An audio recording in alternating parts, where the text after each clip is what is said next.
March is here, the sun is shining, the birds are chirping, and NFL players are getting cut. Amari Cooper, notably the first one.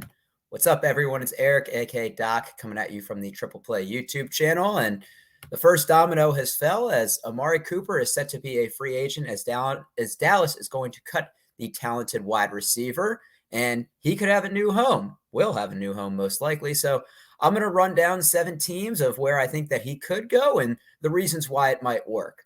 So let's start out and go with the Colts. So right now, the Colts have $37 million in cap room, which is the 7th most in the NFL. They're going to need a wide receiver outside Michael Pittman. Now, he did have surgery his first year, played in all 17 games his second year. But outside of him, there's really a question at wide receiver too. I don't think Zach Pascal has been what they thought. Paris Campbell, T.Y. Hilton is at the downside of his career. And by signing Amari Cooper, this could attract a bigger name free agent QB to Indianapolis. We know that Carson Wentz is not going to be the QB of the future. You get to play with Jonathan Taylor, a great offensive line, a pretty good defense. So I wouldn't be surprised if the Colts make a run at him.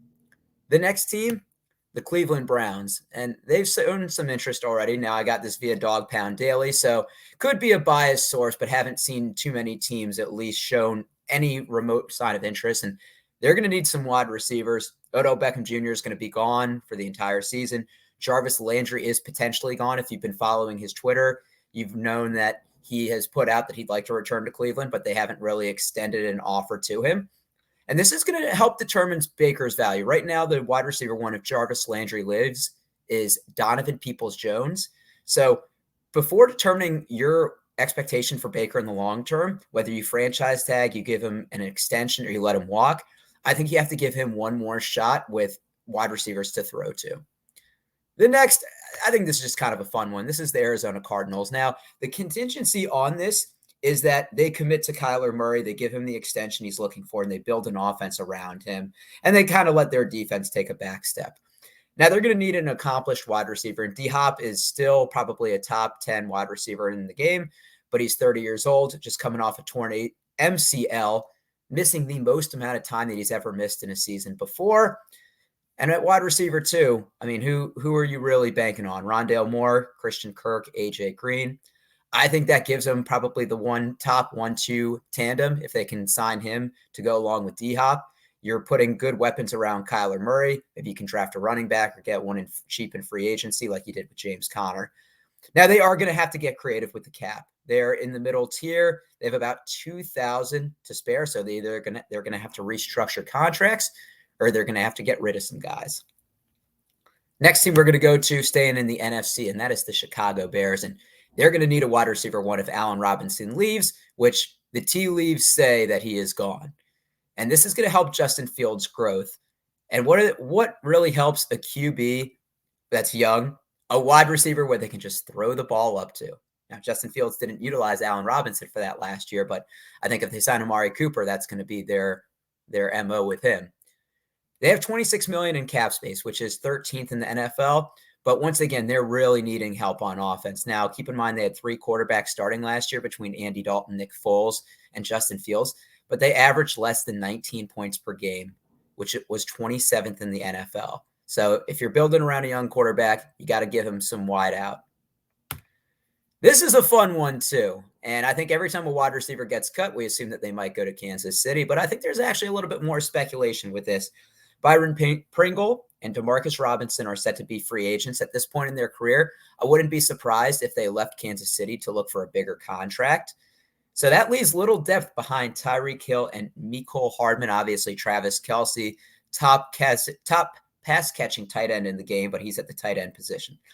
They actually have a little bit more cap space than I thought. $10 million, which is 18th in the NFL. I thought they would be below the cap with the Mahomes extension and some of the other people they've signed. But the contingency on this is Amari Cooper would likely have to take a huge pay cut, and he would do so to play with a contender.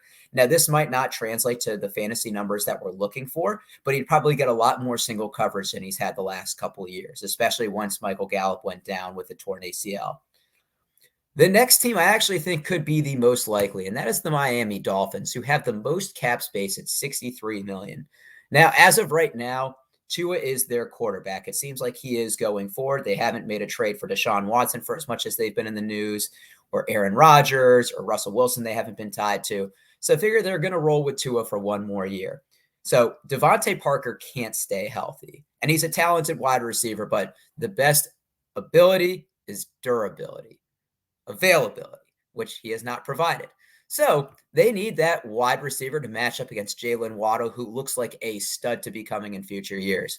But as opposed to Brian Flores, who had more of a defensive mindset, they hired Mike McDaniel as their new head coach, and he comes from the 49ers being their offensive coordinator, outside zone blocking scheme. So figure maybe there's a little bit more importance on the run game, but you also want to have wide receivers so that when you do play action, it opens up the field.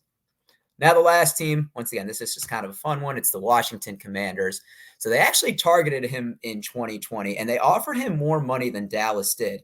Now, kind of the catch-22 is there's no state tax, or there's a lower state tax in Texas, so the contract would have been worth more, but on paper, the Commanders offered him. And sometimes we like that revenge narrative. He gets to play Dallas twice a year, probably match up against Trayvon Diggs. Wouldn't we all love to see that? And for Washington, you're going to need a wide receiver outside Terry McLaurin. Curtis Samuel didn't work year one. I know that he suffered a lot of injuries. I think he plays more in the slot. Maybe he does some ends arounds and reverses, but I don't think they're banking on him to be the wide receiver too that they signed him for last season. They have $33 million in cap space, which is ninth in the NFL. And if they choose to go after a quarterback that's cheaper like Trubisky, or to draft one, McLaurin and Cooper aren't bad weapons to give him. So this is an exciting time of year. We see a lot of people get surprise cut that we wouldn't and get new homes. And obviously that impacts their real life value and their fantasy value as well.